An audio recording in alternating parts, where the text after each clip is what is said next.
हार के बाद विरोधी अक्सर जीतने वाले पर तंज कसते हैं और यही काम अखिलेश यादव भी करते नजर आए, जिन्होंने नतीजों को लेकर भाजपा पर तीखा तंज किया, जिसमें अखिलेश यादव की तरफ से बयान जारी कर दावा किया गया कि विधान परिषद के इस चुनाव में भाजपा ने मनमानी और धांधली की सभी हदें पार कर दी।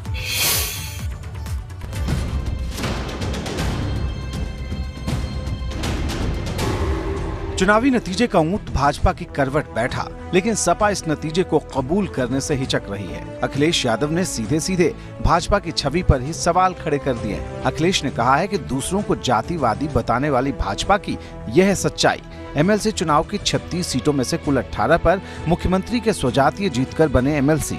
SC, ST, OBC को दरकिनार कर ये कैसा सबका साथ सबका विकास।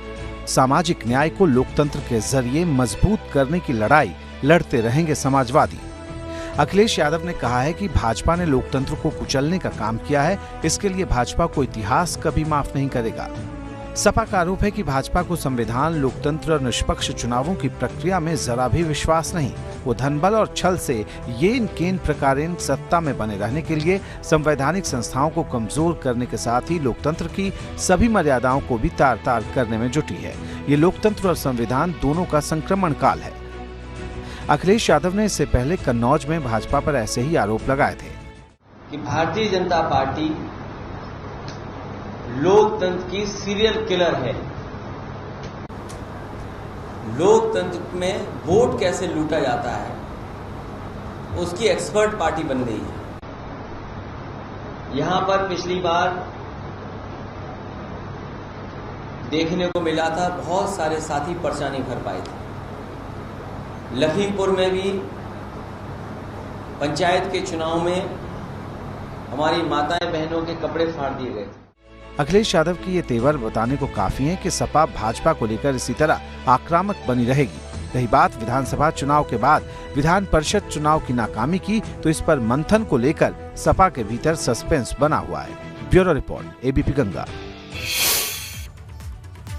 विधान परिषद की इस जंग में समाजवादी पार्टी अपना वो इटावा भी हार गई जो समाजवादी पार्टी का सबसे मजबूत किला है। यहां भाजपा के प्रांशु दत्त द्विवेदी 4139 वोट ही महज हासिल कर पाए, जबकि सपा के हरीश यादव को महज यहां 657 वोट ही मिले। लेकिन जानकार इस हार के पीछे शिवपाल यादव और अखिलेश यादव के बीच की उस नाराजगी को देख रहे हैं जो इन दिनों सरेआम है।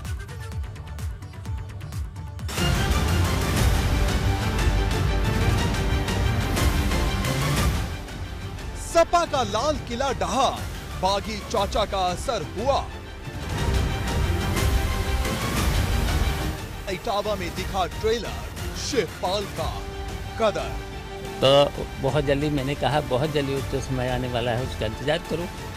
इशारों इशारों में बगावत का बिगुल बचा चुके शिवपाल यादव ने जिस उचित समय का जिक्र किया वो कब आने वाला है, इस पर लखनऊ के सियासी गलियारों में सबकी नजर बनी हुई है। लेकिन सवाल है, चाचा भतीजे में पड़ी दरार का आने वाले वक्त में यूपी की सियासत पर क्या असर पड़ेगा, इसका ट्रेलर अब सामने आ चुका है। क्योंकि विधान परिषद के मुकाबले में सपा का सूपड़ा साफ हुआ तो हुआ, लेकिन सबसे बड़ा झटका उसे इटावा में लगा। वो इटावा जिसे सपा का अभेद दुर्ग माना जाता है। देखिए, मोदी जी, योगी जी के नेतृत्व की जीत है, कार्यकर्ताओं की मेहनत की जीत है। और अब ये जो एक समय में इटावा, फर्रुखाबाद, कन्नौज ये समाजवादी पार्टी गढ़ कहा जाता था, अब ये भारतीय जनता पार्टी गढ़ बन चुका है। इस जीत ने सिद्ध कर दिया है। आप लगातार सैफई में थे, वोटिंग वाले दिन ताल ठोक रहे थे, सीधे सीधे सैफई परिवार को चुनौती दे रहे थे। देखिए, मैं सैफई में इसलिए था, कार्यकर्ताओं का मनोबल बढ़ा रहे। एक समय समाजवादी पार्टी सैफई इलाके में कार्यकर्ताओं को वोट तक नहीं डालने देती थी, सारे के सारे बूथ कैप्चर करती थी। लेकिन मैं वहां इसलिए उपस्थित था, भारतीय जनता पार्टी कार्यकर्ताओं को मनोबल बढ़ा रहे और सैफई और पूरे इटावा से भी हम लोग बम्पर वोटों से जीत के आ रहे हैं। इटावा फर्रुखाबाद MLC सीट पर भाजपा के प्रांशु दत्त द्विवेदी को 4139 वोट मिले, जबकि सपा के हरीश यादव को महज 657 वोट ही हासिल हो पाए। जहां सपा की मजबूत पकड़ रही है, वहां कमल का खिलना क्या वाकई चाचा की बगावत का ट्रेलर है, ये तो आने वाला वक्त ही बताएगा। पर तय है तो इतना कि भतीजे की मुश्किलें बढ़ती हुई दिख रही है और इंतजार है उस उचित समय का जिसका जिक्र शिवपाल यादव इन दिनों सरेआम कर रहे हैं। Bureau report, ABP Ganga.